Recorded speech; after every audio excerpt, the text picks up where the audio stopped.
Sí. Muy bien, hermanos, estamos en nuestra escuela dominical, ¿verdad? Después de nuestro servicio de adoración o nuestro culto.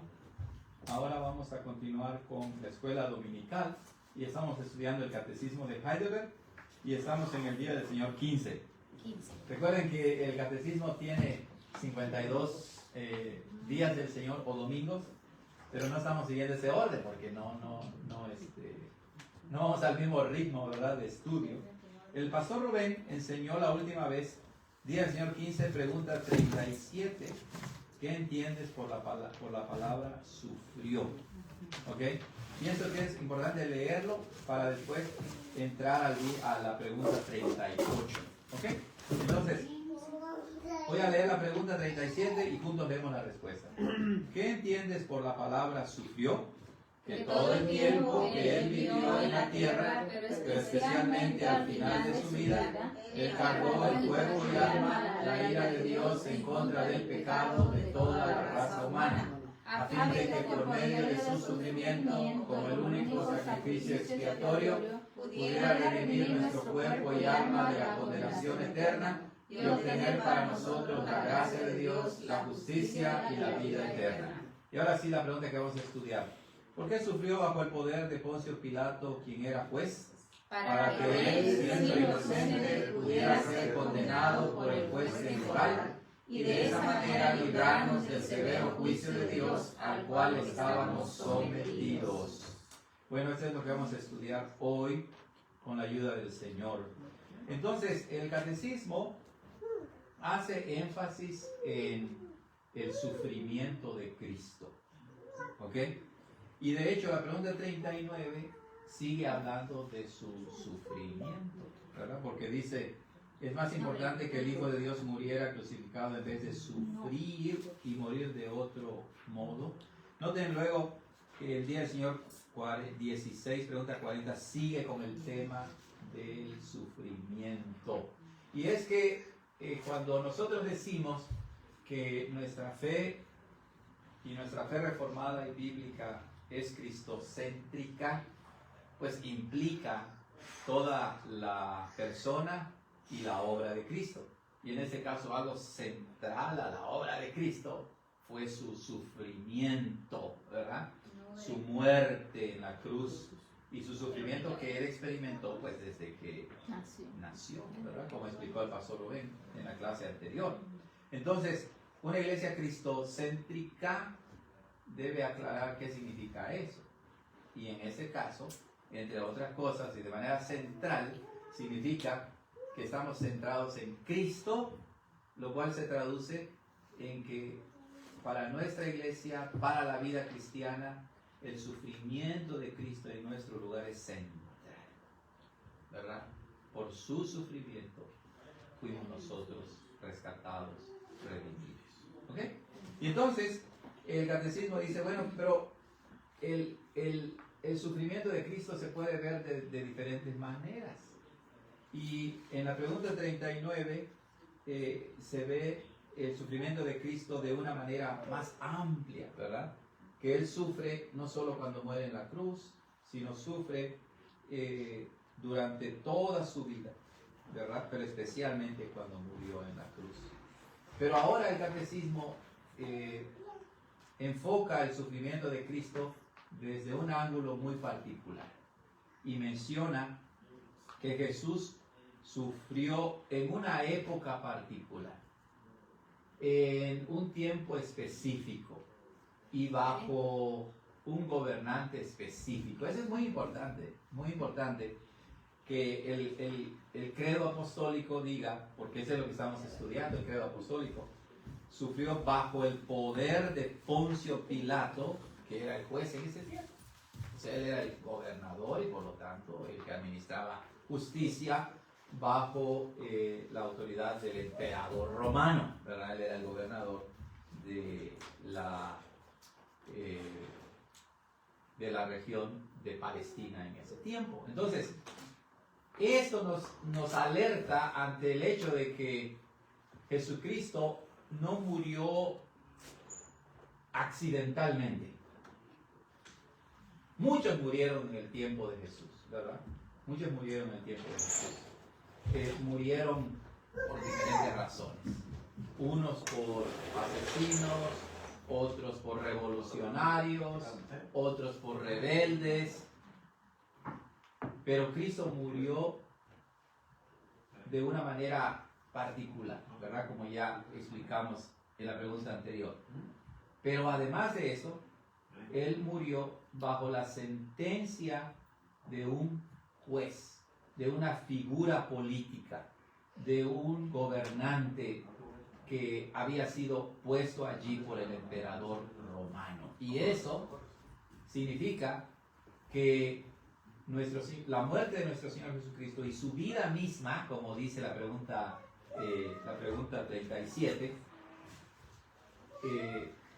toda su vida, dice, significa que Cristo fue un personaje histórico, verídico, no la invención de los primeros o de sus apóstoles, sino que uno puede apelar a la historia romana, y entonces mostrar que en el año 33 aproximadamente después de Cristo, Poncio Pilato crucificó a un tal judío llamado Cristo, que puso 3 letreros en su cruz, ¿verdad? Este es el rey de los judíos. Lo puso en latín, que era la lengua de Poncio, ¿verdad? Lo puso en hebreo y lo puso en arameo y en griego, ¿no? Entonces, eso demuestra el carácter histórico de la persona de Jesús, pero también de su obra. No murió por algún accidente o porque alguien lo mató por allí y lo dejaron tirado por allá. No, Él murió bajo el designio de Dios en el tiempo en que los romanos habían conquistado Palestina, y entonces la declaración de Pilato, el juicio de Pilato, la sentencia de Pilato, es una confirmación de la vericidad y de la historicidad de la persona de Jesús, pero también de su muerte y de su sufrimiento. Eso no fue algo inventado. Entonces nosotros creemos en un Cristo que primeramente es divino, ¿verdad? Es Dios, pero que también se encarnó, vivió, y entonces su encarnación, el hecho de que se humanó, implica que también murió bajo el gobierno de una persona, de una figura política específica. Entonces, es una realidad, uno puede apelar a la historia misma, ¿verdad?, como confirmación de la veracidad y de la historicidad de nuestro Señor Jesucristo. Y por otro lado, vemos también que aún en la misma muerte de Cristo, ¿verdad?, el Señor usa las instancias legales. Él es el que ha puesto, dice el apóstol Pablo, todas las autoridades que hay en el mundo, ¿verdad?, por Dios han sido establecidas, y el Señor no descarta todo el proceso jurídico, el juicio, el proceso legal que le hacen a Jesús, ¿verdad? Van ante el Sanedrín y luego van ante Poncio Pilato. Recuerden que se menciona a Herodes también, etc. Entonces, vemos cómo Dios, aún en el caso de la muerte de su hijo, usa las instancias legales que había. Usa. Es como decir, aunque no crean en Cristo como Dios, históricamente no pueden negar que vivió. Exacto. Y en el caso de Pilato, aunque él no creía en Cristo, él no creía en Dios, pero estaba siendo un instrumento de Dios para llevar a cabo el plan de redención, para consumar el plan de redención. Bueno, entonces, el catecismo pregunta, además de lo que ya dijimos, ¿por qué sufrió bajo el poder de Poncio Pilato, quien era juez? Y él dice, para que él, el Señor Jesús, siendo inocente, pudiera ser condenado por el juez temporal. Hasta ahí, ese es el primer punto del catecismo. Lo que el catecismo entonces quiere resaltar es que lo que quiere resaltar es la inocencia. Es la inocencia del Hijo de Dios. ¿Ok? Leemos en diferentes partes de la Escritura que el Señor Jesucristo era inocente. ¿Y qué quiere decir inocente? Bueno, en el caso de Jesús, la palabra inocencia implica muchísimo más de lo que implica para nosotros, de lo que significa para nosotros. Implica que Él nació por la obra del Espíritu Santo y no tuvo pecado. Fue concebido en el vientre de la Virgen María sin pecado. Dice que en todo fue semejante a nosotros, excepto en que nunca tuvo ni hizo pecado. Él es el santo. Pero claro, la santidad de Cristo que el catecismo nos quiere indicar es que esa santidad no era una santidad inherente a Él solamente. Él era inherentemente santo, pero su inocencia y su perfecta santidad, ¿verdad? No es algo que Él se ganó para sí mismo, porque Él nunca se ganó la santidad. Él es el santo. La santidad es Dios mismo. La santidad es Cristo mismo. Sino que se prueba su inocencia para nuestro bien, para nuestro beneficio. Él no murió como un criminal culpable. Él no era Barrabás. Él no era como los ladrones que murieron en la cruz con Él, que ellos sí merecían ¿qué? Ser crucificados. De hecho, el ladrón arrepentido fue lo que le dijo al ladrón no arrepentido. Él no merece lo que está sufriendo, nosotros sí. Entonces Cristo, en todo su ministerio, fue santo, inocente, libre de culpa. También se puede probar la inocencia de Cristo desde el ángulo del pecado original. Cristo no tuvo pecado como nosotros. Entonces Él, por eso, no era culpable ni estaba manchado por el pecado. Por eso se habla de la impecabilidad de Cristo, de que Él es impecable, es inmaculado, Él no tiene pecado, Él es el único que no tiene pecado. Todos los demás tenemos pecado, pero Él es el inmaculado, que no tiene ni una mancha de pecado. Entonces el que murió por nosotros en la cruz no fue cualquier judío del primer siglo. Fue el mismísimo Hijo de Dios, y Dios usa a Poncio Pilato para mostrar no solo a los judíos, sino al mundo entero y por todas las generaciones que Cristo murió siendo inocente. ¿Se acuerdan ustedes del proceso, verdad, de enjuiciamiento de Jesús? Cuando Pilato lo llevan ante Pilato y Pilato lo interroga y Pilato se queda atónito, sorprendido, pasmado. Dice, oye, pero ¿por qué voy a matar a este hombre? ¿Por qué lo voy a sentenciar a muerte? Y recuerdan también que su esposa le mandó a decir, oye, ¿sabes qué? No pude dormir. Pude dormir porque me atormenta, en otras palabras, me atormenta de que tú vayas a sentenciar a muerte a alguien que es justo, a alguien que no tiene ninguna culpa, a alguien que no ha cometido pecado y que no merece sufrir como el peor de los criminales. Entonces, incluso Dios usa a Pilato como el juez oficial, pero también usa a su esposa, usa a estos paganos, es el impresionante, ¿verdad? Usa a estos paganos para mostrarle al pueblo de Dios, que es Israel, la inocencia de Cristo, la santidad de Cristo. Por eso dice el catecismo aquí, porque para que él, siendo inocente, pudiera ser condenado por el juez temporal. Fue condenado y Pilato se lavó las manos, pero él sabía que estaba condenando a un inocente. Y ese fue el pecado de Pilato. Entonces, ahí al lavarse las manos, es decir, sí estoy de acuerdo, pero no. Sí, pero no. Claro. Por decirlo así. O sea, él en un sentido estaba de acuerdo y en un sentido no estaba de acuerdo. Lo hizo por la presión política, ¿verdad? Por lo que podía conllevar.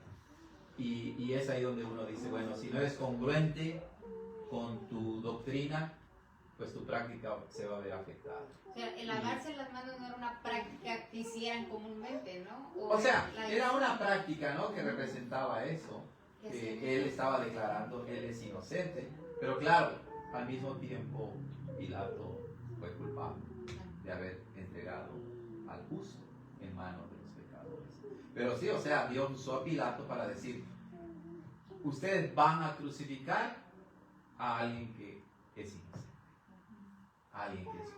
Increíble, ¿verdad? No se aplica ahí con él ese dicho que dicen, tanto peca el que mata la vaca Como el la- que jala la pata, claro. Porque o sea, el que jala la pata dice, no, yo no lo maté, Exacto. yo me lavo las manos, Exacto, yo no sé porque nada. hay pecados de comisión que cometes, pero hay pecados de omisión, es decir, que no haces lo que debes hacer, ¿verdad? En este caso, primeramente fueron los judíos, que Claro. los sacerdotes que Así los es. condenaron, ¿no? Así es. Pero nosotros no podemos dar, Es- sino se lo mandó Exacto. Pilato, que él diera la Exacto, orden. incluso el catecismo no lo menciona, digo, el credo no lo menciona, tampoco el catecismo, pero recuerden que llevaron a Jesús a Herodes también, y Herodes en su tono burlesco de burla, Sí. también declaró que la inocencia de Cristo, porque él dice, oye, yo pensé que ¿no? Así asado, y lo tachó ahí como pues, un loco, un demente, pero no pudo encontrar nada que justificara que lo trataran como un criminal, ¿verdad? Entonces, Cristo realmente era inocente. Vamos a ver a bases bíblicas, Hechos 4, 27, 28. Hermano Julio, no tengo una Biblia, por favor. No está aquí. A ver. Esto tiene que ir en su. Bueno, Hechos 4, 27, 28 lo leo aquí. Dice ahí en la Biblia, encuentren Hechos 4. Esta no es la Biblia que usamos en la iglesia, no sé qué página sea. No, es que no están aquí. Ok, está bien, yo lo leo. Dice ahí, Hechos 4, 27, 28.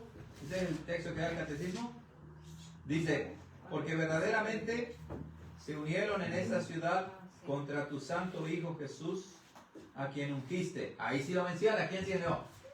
Herodes y Poncio Pilato, con los gentiles y el pueblo de Israel. Todo el mundo. Así es, para hacer cuanto tu mano y tu consejo habían antes determinado que sucediera. ¿Ya vieron? Hay una parte donde dice que así estaba escrito. Así estaba escrito, claro. Entonces, lo que le sucedió a Cristo otra vez no fue casualidad, estaba dentro del plan de Dios. Y claro, se menciona a Poncio Pilato porque él era el gobernador, ¿verdad?, de toda la región. En cambio, el Herodes, que era uno de los hijos de Herodes el Grande, era solamente de una pequeña área, ¿verdad?, en Palestina. Entonces, todo esto era para hacer cuanto tu mano y tu consejo habían antes determinado que sucediera. Por eso hemos dicho que eso, pues ver películas de la pasión y muerte de Cristo no es saludable porque no comunican bien el mensaje de la Biblia.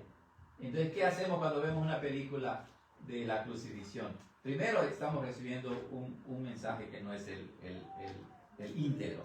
Segundo, nos compadecemos de Cristo como que, ay, pobrecito, lo mataron y no pudo salvarse. No, ese no es el Cristo. Él como Dios sabía que el decreto eterno para él como el Redentor era que debía morir. Y lo hizo por amor a nosotros, para nuestro propio beneficio. Bueno, en Lucas 23, no sé, Juan 19.4. Juan 19.4 solamente, escuchen cómo dice la palabra. Juan 19.4 dice, entonces Pilato salió otra vez y les dijo, mirad, os lo traigo fuera para que entendáis que ningún delito hallo en él. Ahí está. No había ningún delito para que Jesús fuera crucificado. Y eso lo testificó ¿quién? Poncio Pilato. Ahí quedó escrito en piedra, por así decirlo, para toda la posteridad. Nuestro Señor no era como otros líderes religiosos, antiguos y modernos, que son pecadores. Él era el inocente, el justo. Bueno, ¿y qué más dice el catecismo? Dice, para que él siendo inocente pudiera ser condenado por el juez temporal y de esa manera librarnos del severo juicio de Dios al cual estábamos sometidos. Entonces noten cómo el sufrimiento de Cristo tiene, por así decirlo, dos dimensiones. Una dimensión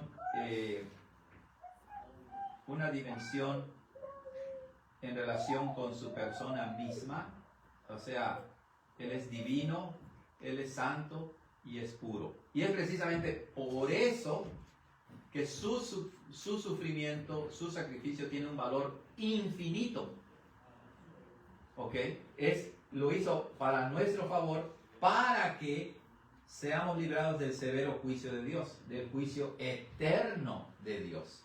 Entonces, Él es el inocente que muere, el santo por excelencia, que muere no para librarnos de una pena temporal, sino de penas temporales y eternas a causa del pecado.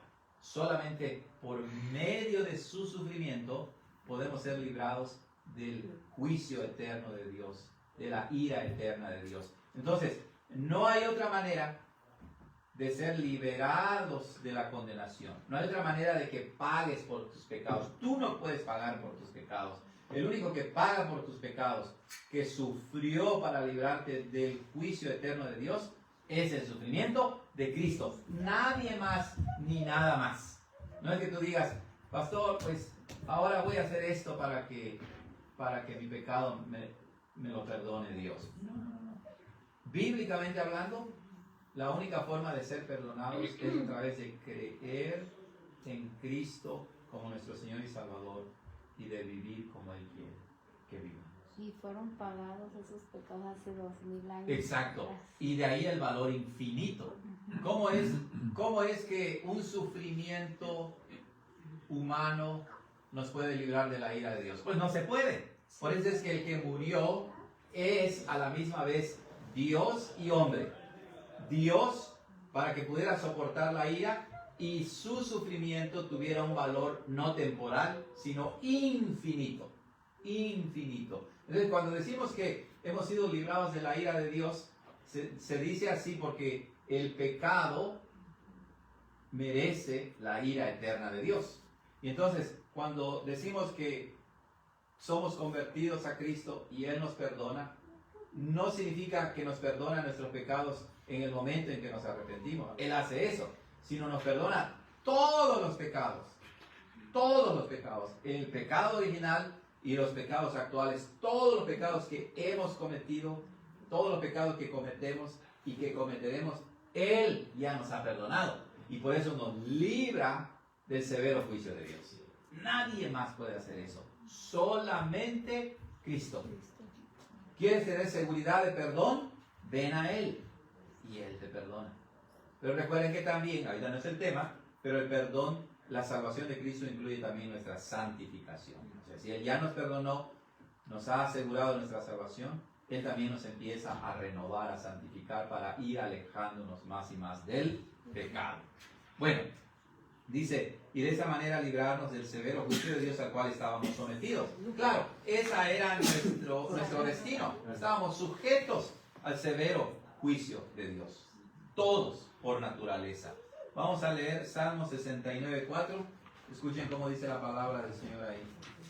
Salmo 69, versículo 4.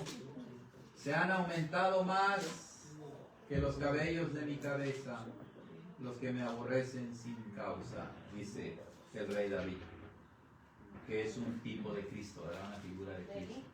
Se han hecho poderosos mis enemigos, los que me destruyen sin tener por qué, y he de pagar lo que no robé.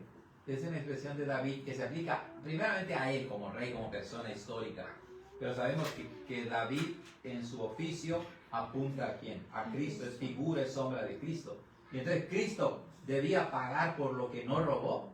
No, Él no robó nada. Entonces lo que Él sufrió, como si hubiera sido un ladrón o un criminal, fue para pagar no su deuda, sino nuestra deuda. Pues este texto ayuda a la inocencia. Así es, claro.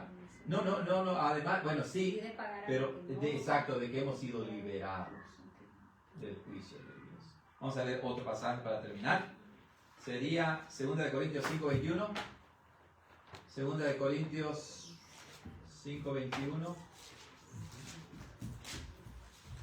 Dice allá, al que no conoció pecado, por nosotros lo hizo pecado, para que nosotros fuésemos hecho justicia de Dios en él. Es decir, justos, como si hubiéramos cumplido con toda la ley de Dios.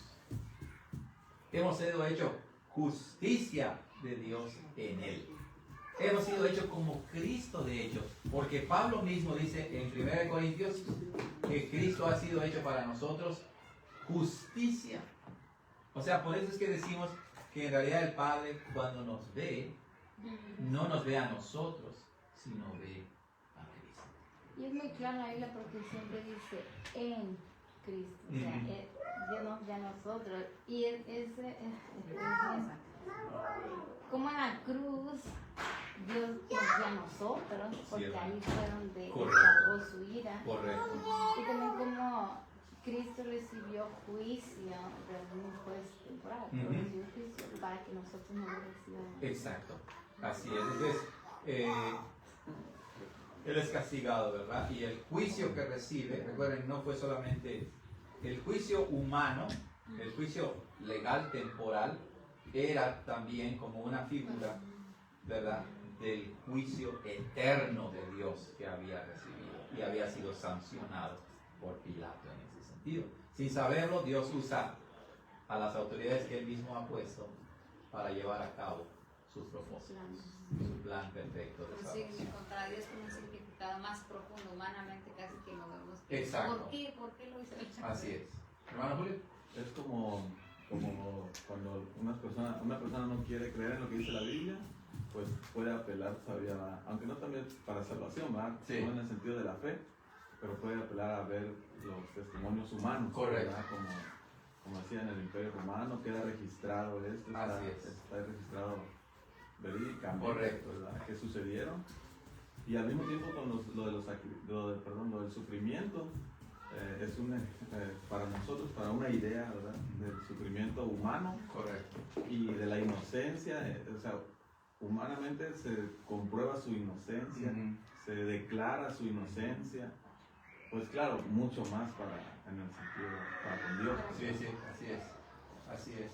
Muy bien, hermanos, pues hemos concluido, ¿verdad?, con la pregunta 38 y la siguiente semana continuamos con Día del Señor 15, pregunta 39. Vamos a terminar con una palabra de oración. Señor, gracias por la escuela dominical, por la enseñanza, por nuestro catecismo que nos va guiando paso a paso en la instrucción de la fe ortodoxa, de la fe sana, de la fe correcta. Ayúdanos para que eso llene nuestra vida, permee la totalidad de nuestra vida y podamos llevarla a la práctica, en este caso recordando en todo momento que el inocente, el santo, sufrió por nosotros, pecadores, para librarnos del juicio de Dios, de su juicio eterno, de modo que ahora ya no hay ninguna condenación para los que están en Cristo Jesús. Amén. Hemos terminado, hermano.